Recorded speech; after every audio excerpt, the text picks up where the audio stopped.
இயேசுவில் பிரியமான இறை உறவுகளே, மீண்டும் ஒரு காலை பொழுதிலே ஆண்டவரோடு சங்கமமாக ஒன்று கூடியிருக்கின்றோம். தந்தை, மகன், தூய ஆவியினுடைய அருளும் ஆசீரும் உங்கள் ஒவ்வொருவரோடும் நிறைவாக இருப்பதாக. இன்றைய இந்த நாளிலே ஆண்டவராகிய கிறிஸ்து எங்களுக்கு சொல்லுகின்ற வார்த்தைகள்: உள்ளம் கலங்க வேண்டாம், மருள வேண்டாம். உள்ளம் கலங்க வேண்டாம் என்று இயேசுவினுடைய வார்த்தையின் மூலமாக ஆண்டவர் எங்களுடைய உள்ளத்தை உறுதிப்படுத்துகின்றார். அவருடைய வழியிலே நாங்கள் செல்லவும், அவரை நாங்கள் அனுபவிக்கவும், அவரிலே நாங்கள் இணைந்திருக்கவும் ஆண்டவர் எங்களுக்கு அழைப்பு விடுத்து நிற்கின்றார்.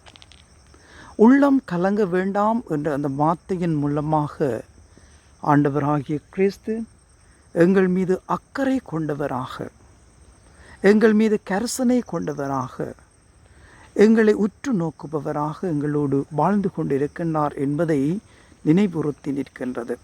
நாங்களும் ஆண்டவருக்கு ஏற்ற உள்ளங்களாக நாங்கள் எங்களை மாற்றி வாழ நாங்கள் பிரயாசப்பட வேண்டும். எங்களுடைய வாழ்க்கையிலே நாங்கள் மனம் சோர்ந்து போகின்ற பொழுது, மனம் இழந்து போகின்ற பொழுது, சோர்வுகளுக்குள்ளும் இன்னல்களுக்குள்ளும் இடையூறுகளுக்குள்ளும் நாங்கள் சிக்கி தவிக்கின்ற பொழுது ஆண்டவர் எங்களோடு இருக்கின்றார், எங்களை வழிநடத்துகின்றார், எங்களை உற்று நோக்குகின்றார், எங்களது கரங்களை பிடித்து வழிநடத்துகின்றார் என்ற அந்த அசையாத நம்பிக்கையோடு நாங்கள் எங்களுடைய வாழ்க்கையை வாழ நாங்கள் முன்வர வேண்டும்.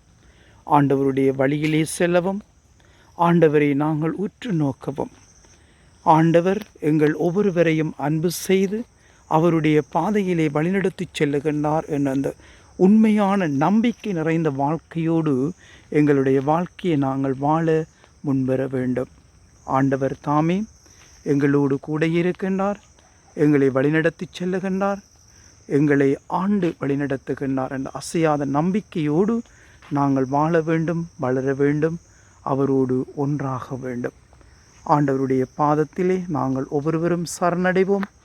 ஆண்டவருடைய பாதத்திலே எங்களுடைய உள்ளங்களையும், எங்களுடைய குடும்பங்களையும், எங்களுடைய இல்லங்களையும் அர்ப்பணித்து ஆண்டவருடைய வழியிலே நாங்கள் செல்ல ஆயத்தமாகவும், ஒருவர் ஒருவரை தேற்றிக்கொள்ளவும், ஒருவர் ஒருவருக்கு ஆறுதலாக இருக்கவும், ஒருவர் ஒருவருடைய கஷ்ட துன்பங்களில் பங்கு கொண்டு அமைதியையும் ஆறுதலையும் நிம்மதியையும் கொடுப்பவர்களாக நாங்கள் மாற்றம் பெற இன்றைய இந்த நாளுக்குள் காலடி பதிப்போம்.